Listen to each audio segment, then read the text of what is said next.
اگر کوئی آدمی پانی کی تلاش میں جاتا، وہ یقین کر لیتا کہ وہ واپس ہونے سے پہلے اس کو موت آ جائے گی۔ لوگ اونٹوں کو ذبح کرتے، اس کے معدوں میں ایک مقام پر پیے ہوئے پانی کا ذخیرہ جمع رہتا تھا، اس کو نکال لیتے تھے اور پی لیتے تھے۔ بسم اللہ الرحمن الرحیم۔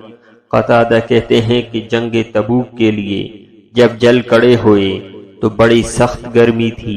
اللہ تعالیٰ ہی جانتا ہے کہ کیسے مصیبت مجاہدوں کو پہنچی، حتیٰ کہ کہا جاتا ہے کہ ایک کھجور کے 2 ٹکڑے کر کے 2 آدمیوں میں بانٹ دیا جاتا تھا۔ کھجور دست بدست بڑھائی جاتی، ایک اس کو تھوڑا چوستا، پھر پانی پی لیتا، پھر دوسرا چوستا اور پانی پی کر تسلی حاصل کر لیتا۔ پھر اللہ تعالیٰ نے ان کی سن لی، غزوہ سے وہ واپس ہوئے۔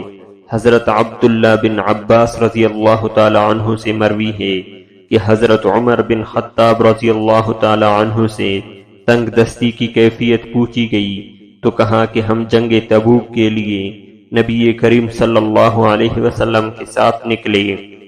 سخت موسم گرما تھا، ہم نے ایک جگہ قیام کیا، وہاں ایک ایسی زبردست تشنگی سے ہمیں سابقہ پڑا کہ ہم نے گمان کر لیا کہ ہمارا دم ہی نکل جائے گا۔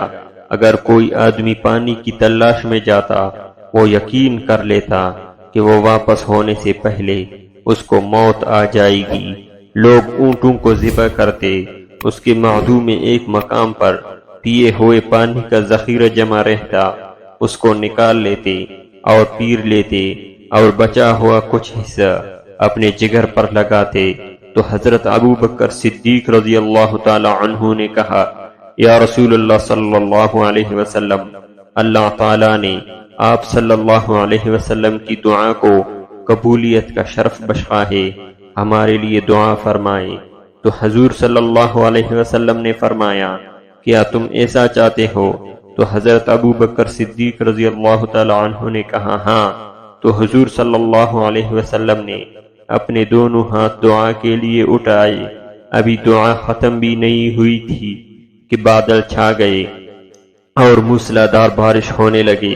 پھر تھوڑی دیر بعد پانی تھم گیا، لوگوں نے اپنے اپنے برتن بھر لیے۔ اب ہم لشکر کے پڑاؤ سے باہر نکلے تو دیکھا کہ چھاؤنی سے آگے کہیں پانی نہیں برسا ہے۔